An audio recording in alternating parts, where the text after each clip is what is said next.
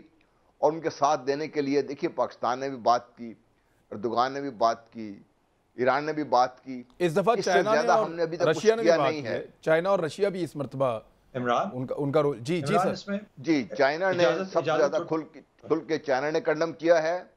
اور یہ وہ چیزیں ہیں جب آپ فلسطینیز کی بیک پہ ان لوگوں کو جا کے کھڑا کریں گے پورے مضبوطی کے ساتھ تو فلسطینی بات کریں گے دنیا کے سامنے اسرائیل کے ساتھ بیٹھ کر. جی شہزاد چودھری صاحب کو نقطہ ایڈ کرنا چاہ رہے ہیں وہ بھی کروا لیں پھر بریک لیتے ہیں. جی عمران, ہمیں یاد رکھنا چاہیے کہ ویٹنام وار کے اندر جس طرح کی اینٹی وار موومنٹ چلی تھی وہ شاید ابھی تک اس کے بعد ایسی نہیں چلی ہے, اور دنیا بھر میں چلی تھی, خاص طور پہ ویسٹرن کیپٹلز کے اندر. امریکہ میں تو بے انتہا چلی تھی. لیکن سر تب میڈیا کی بوچھاڑ ایسی نہیں تھی سر, سوشل میڈیا ایسا نہیں تھا. جنگ کب ختم ہوئی جب امریکہ نے محسوس کیا کہ اب اس کے پاس وہاں پہ ٹھہرنے کی جگہ نہیں ہے. تو بے شک جذبات ہوتے ہیں, لیکن یہ جو بڑی طاقتیں ہیں یہ اپنے طور پہ جو طاقتور حلیف ہوتا ہے کسی بھی جنگ کے اندر وہ اس طریقے سے بیہیو کرتا ہے کہ جب اپنے geostrategic interest geopolitical interest کے قریب پہنچتا ہے. تو ایک دوسری بات یہ جو 2 اسٹیٹ سولوشن فلسطین کا ہمیں دیا گیا بار بار, اور ہمیں ایک ریاست کی فلسطینیوں کو ایک ریاست کی امید دے دی گئی, یہ پتہ ہے آپ کو 1993 کے بعد سے اب تک یعنی کتنے سال گزر گئے, تقریباً 20 سال گزر گئے یا 30 سال. 30 سال کے اندر ناٹ اے سنگل موومنٹ 1 ملی میٹر آگے موو نہیں کر پائے ہیں. لوگ یہ مزید گھر خالی ہوئے, مزید ان کے وہ بنے ہیں, انہوں نے اپنی سیٹلمنٹ بنائی. لوگ محسوس یہ کر رہے ہیں کہ ان کو ایک لالی پاپ دے دیا گیا دنیا کو اور مسلمانوں کو اور فلسطینیوں کو, وہ کبھی ہونا نہیں ہے, ان کو اسی طریقے سے دبائے رکھو. تو ہمیں لیگلی, مورلی اور جیسے کہتے ہیں نا کہ ہمیں لیجسلیٹولی امریکہ کو ساتھ ملا کے باقی بڑے جو ملک ہیں ان کو ملا کے مسلمانوں کے ممالک کے ساتھ مل کے اس مومنٹم کو بلڈ اپ کرنا چاہیے. لیجسلیٹو پروویژنز ہوں جو کہ ان کو ایکول رائٹس. اس وقت اپارتھائڈ چل رہا ہے اسرائیل کے اندر, اس اپارتھائڈ کی کوئی جگہ 21ویں صدی میں ایگزسٹ نہیں کرتی ہے. ہمیں اس کو ایک پریشر بڑھانے کے لیے مظہر بھائی میں سوال بھی میرا لے لیں, اب ایک پریشر بڑھانے کے لیے عدالت میں کوئی جنگی جرائم کا معاملہ بھی تو لے کر جانا چاہیے. جی جی سر آپ کیا کہہ رہے ہیں؟ دیکھیے عمران, یہ ساری باتیں اپنی جگہ, پریشر کیسے بنتا ہے آپ مجھے بتائیں کہ اسلامک ورلڈ میں کتنے میسو ڈیمانسٹریشنز ہوئے ہیں اسرائیل کے خلاف؟ نہیں ہوئے, بڑے نہیں ہوئے. کراچی میں ایک ہوا ہے پاکستان میں. ہم ہر چیز ویسٹ پہ ڈال رہے ہیں کہ جی وہاں پبلک اوپینین بلڈ ہو, وہاں وہ ہو. جب تک آپ کیا ایک یونائٹڈ ایک ون وائس نہیں ہوگی آپ کبھی بھی اس کے سلوشن کی طرف نہیں جا سکتے. وہ لڑتے رہیں گے, وہ صدیوں سے لڑ رہے ہیں, وہ لڑتے رہیں گے, وہ مرتے رہیں گے. لیکن جب تک وہ پبلک اوپینین اپنی حکومتوں کے خلاف نہیں کھڑا ہوگا کہ جی آپ کر کیا رہے ہیں فلسطینیوں کے لیے. ایگزیکٹلی. آپ مجھے بتائیں کہ آپ نہ پوری اسلامک ورلڈ میں پاکستان کے علاوہ دنیا میں کون سا وائبرنٹ میڈیا اسلامک ورلڈ میں ہے ہی نہیں, اجازت ہی نہیں ہے. پبلک اوپینین پاکستان میں صرف ڈیمانسٹریشنز ہوتے ہیں اور دنیا میں مطلب ٹھیک کہہ رہے ہیں سر. مجھے ایک بریک لینے کا کہہ رہے ہیں, میں ایک بریک لے لیتا ہوں, لیکن آپ کا نقطہ بہت ٹھیک ہے. ہم نے ایک میپ دکھایا تھا آج سے چند دن پہلے ایک پروگرام میں, اور اس میں دکھایا تھا کہ بڑے مظاہرے فلسطینیوں کے حق میں کہاں ہوئے ہیں.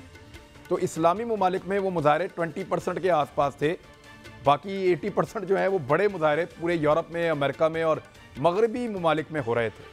بریک لیں, واپس آتے ہیں. ویلکم بیک ناظرین. اب تینوں مہمانوں کا فائدہ اٹھاتے ہوئے کوئکلی ایک ہی سوال ہے اور ٹائم میرے پاس بہت تھوڑا ہے, مختصراً آپ تینوں جواب دے دیں. بدر عباس صاحب میں آپ سے شروع کرتا ہوں کہ پی ایم ایل این پہ کنٹرول کس کا اور پی ایم ایل این کا فیوچر کیا؟ کوئکلی سر.